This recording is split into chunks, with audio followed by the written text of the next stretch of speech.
Ang Sabah o tinatawag din na hilagang bahagi ng Borneo ay kasalukuyang nasa pamamahala ng Malaysia. Ayon sa history, ang northeastern part ng Sabah ay dati nang nasa pangangalaga ng mga sultan ng Sulu. Mula nang ibigay ito sa kanila ng Sultanate of Brunei noong 1658 bilang regalo dahil sa ginawa nitong pagtulong sa Brunei noong Civil War. Ang agreement ay nakasulat sa Malay gamit ang Jawi script. At noong 1903 ay nagkaroon ng panibagong agreement kung saan ay ginamit ang term na Menyaraka o ang ibig sabihin ay isinuko ito sa British sa ginawa nitong pananakop noong World War II. Kaya naman, mula noong 1963, ang Sabah ay naging bahagi ng Malaysian Federation sa ilalim ng Malaysian Agreement. Sa kabila nito, ay umalma ang ating bansa at pinaglaban nito ang karapatan sa nasabing lupa.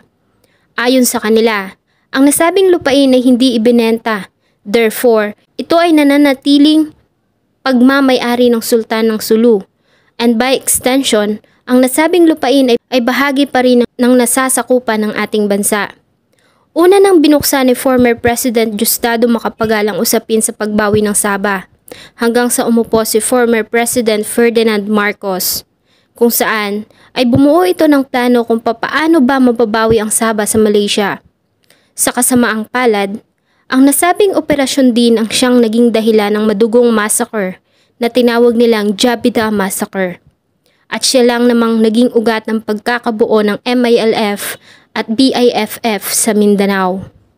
Ang nasabing mga grupo ay naging mortal na kaaway ng ating gobyerno mula pa noon at naging dahilan ng pagdanak ng maraming dugo ng mga kapatid nating Muslim at Kristiyano sa Mindanao.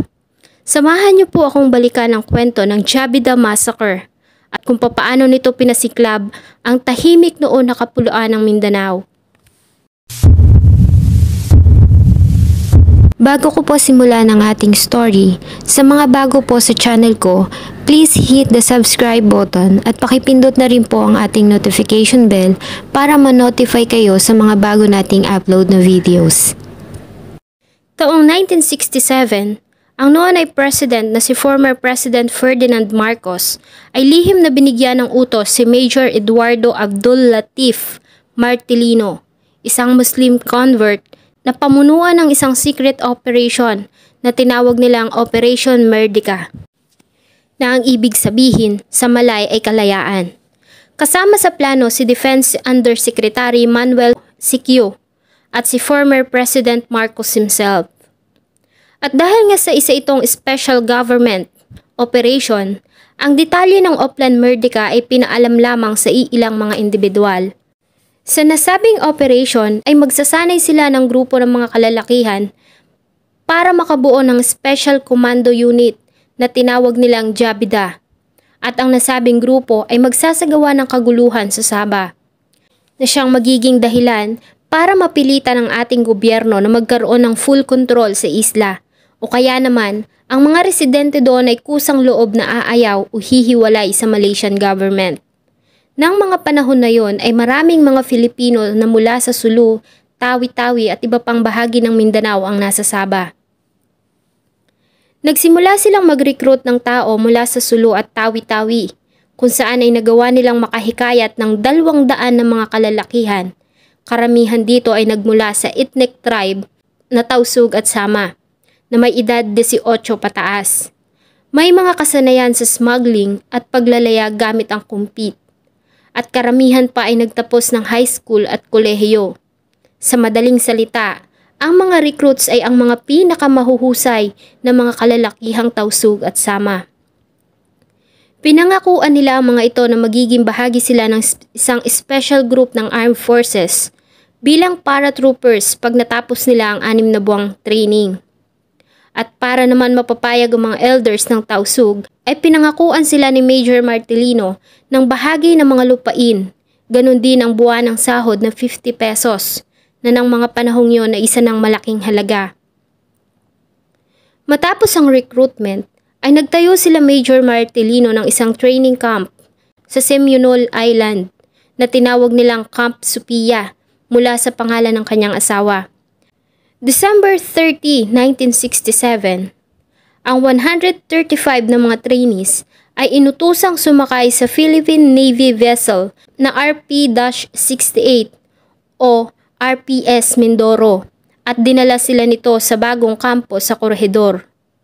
Bago pa man dumaong ang mga Jabida sa Corregidor, ang top-level team ng mga defense officials sa pangunguna ni Defense Undersecretary Manuel Sicchio at Brigadier General Romeo Espino, ang commander ng Philippine Army, ay nagsagawa ng inspeksyon sa campsite.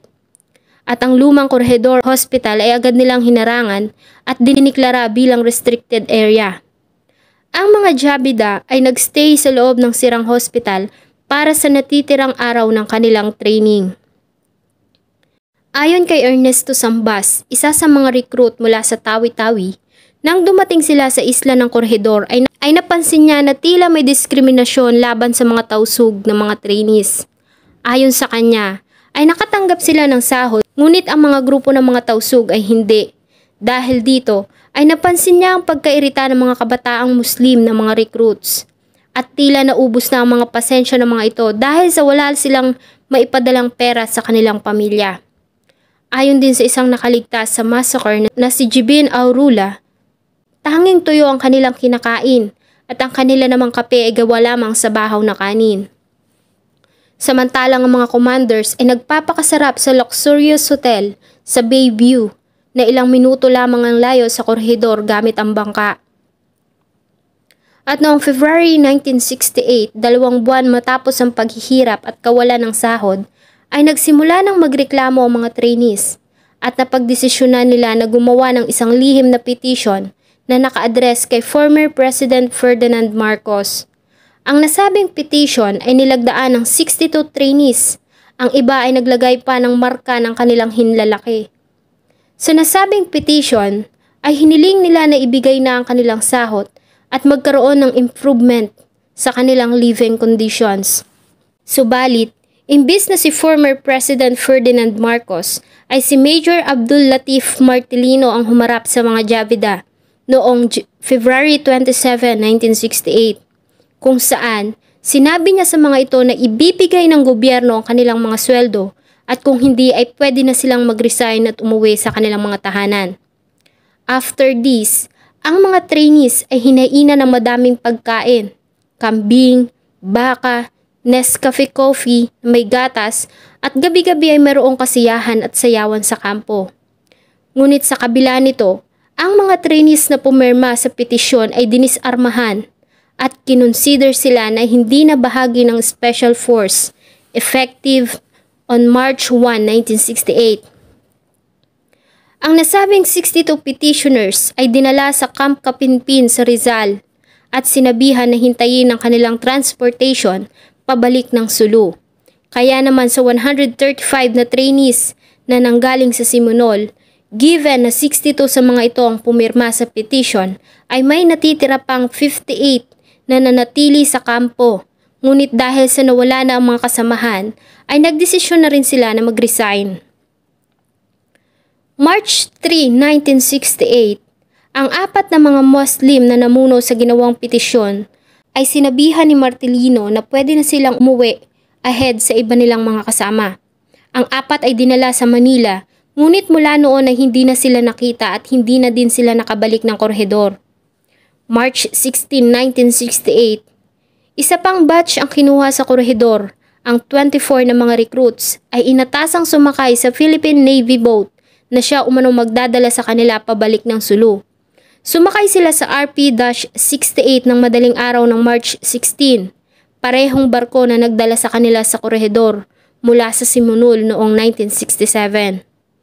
March 18, isa pang grupo ng 12 na mga recruits ang sinabihang maghanda para sa kanilang pag-uwi at nilisan nila ang campus ng ganap na 2:00 ng madaling araw. Sabi ng ilan mula noon ay wala nang balita tungkol sa kanila.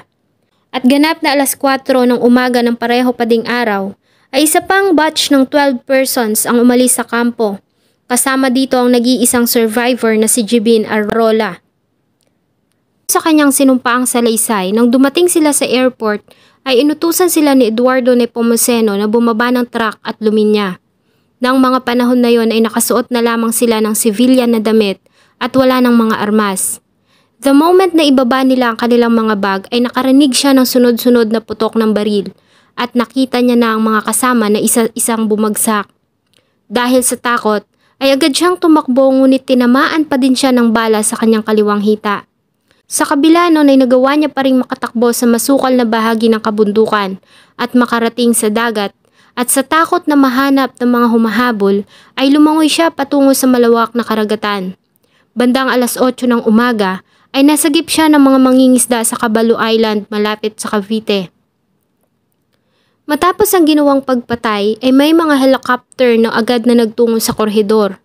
Ang mga officials at tao ng Army Special Forces ay bumaba at agad na nagsagawa ng mabilisang cover-up mission para burahin ang bakas ng massacre. Nang marating ng mga sundalo ang lugar ay nakakita sila ng mga sunog na katawan na nakatali sa mga puno malapit sa airstrip.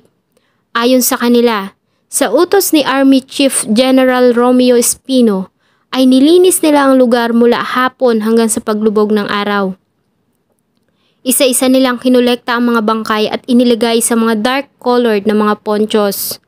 Ganon din ang mga basyo ng bala ng baril na nagkalat sa paligid. Bago sumikat ang araw kinabukasan, ang mga bangkay ay isinakay nila sa helicopter at lumipad sa ibabaw ng Manila Bay. Tinalian nila ang bawat isa ng mga malalaki at mabibigat na bato bago nila ito itinapon sa karagatan. Sinigurado nila na lahat ng bangkay ay lumubog sa tubig at hindi na lumutang. Samantala, ang survivor naman na si Jibin Arrola ay dinala sa noon ay governor ng Cavite na si Governor Delfin Montano, kung saan ay inilahad niya dito ang kwento ng Jabida. Ang naging sworn statement ni Arrola ay pinagtalunan sa Senado maging sa House of Representatives. Lalo na nga ang opposition senator noon na si Senator Benigno Aquino Jr. at nanawagan sila ng impeachment laban sa Pangulo dahil sa nangyari. Isa sa mga namuno sa nasabing impeachment proceedings ay ang congressman ng Lanao del Sur noon na si Harun al-Rashid Lucman. At nang ang kanyang proposal ay hindi nakakuha ng sapat na suporta, ay nagdesisyon siya na wag nang tumakbong muli sa mga sumunod na elections at nakumbinsi siya na ang mga Muslim ay dapat na pamahalaan ang kanilang mga sarili sa Mindanao. At doon na nito itinatag ang Bangsamoro Liberation Organization. Ganon din ang MILF na itinatag naman ng former governor ng Cotabato na si Dato Untog Matalam. At doon na nga nagsimula ang madudugong labanan sa pagitan ng mga Muslim at Kristiyano. Ang Prime Minister ng Malaysia noon na si Tunku Abdul Rahman ay kinundina din ng ating gobyerno at humiling ng congressional trial laban sa mga officers na may kinalaman sa massacre. Ang diplomatic ties sa pagitan ng ating bansa at Malaysia ay nasira dahil sa pangyayari. Sa kabila ng maraming isinagawang pagdinig, ang mga officers na may kinalaman sa massacre ay hindi nakulong, na lalong nagpagalit sa mga Muslim. Ayon sa kanila, ito ay malinaw na indikasyon na ang ating Christian government ay walang pagpapahalaga sa kanilang mga Muslim. Ngunit ayon naman sa ating dating Pangulong Ferdinand Marcos at kanyang mga tauhan ay hindi totoo ang Jabida Massacre.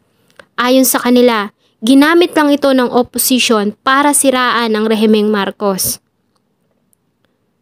Ayon din sa kanila, si Arrola na siyang nagpakilalang survivor ng massacre ay isang agent planted by Malaysia matapos na malaman nito ang purpose ng pagbuo ng Jabida. Ang armed forces ay hindi nagsagawa ng search operation para sa paghahanap ng mga nawawalang missing person. Wala ding nangyaring investigasyon maliban sa ilang Senate at Congressional hearing. At ang leader ng opposition na si dating Senator Ninoy Aquino Jr. naman, kung saan ay ginamit niya ang kanyang galing sa pananaliksik at panulat, ay nagawa niyang mapagtagni-tagni ang ilang detalye na may kinalaman sa Jabida. Ngunit nanatili itong blanco o walang merit dahil sa kakulangan ng mga ebidensya. 8 officials at 16 na mga enlisted men ang sumailalim sa court-martial noong 1968, ngunit lahat sila ay na-cleared noong 1971. March 18, 2013, sa ika-45th anniversary ng Jabida Massacre, sa kauna-unahang pagkakataon ay inacknowledge ni former President Benigno Aquino III ang nangyaring Jabida Massacre at inatasan niya ang National Historical Commissions of the Philippines na gawing historical landmark ang Mindanao Garden of Peace sa Corregidor. At noong ika-47th anniversary naman ng Jabida Massacre, ang Mindanao Garden of Peace sa Corregidor Island ay ipinamahagi sa mga pamilya ng mga survivors ng massacre. Sana po ay nagustuhan niyo ang isang makasaysayang kwento na akin pong ibinahagi. Huwag niyo pong kalimutang mag-iwan ng inyong saloobin at suggestion sa atin pong comment section. Thank you so much po and see you in my next video.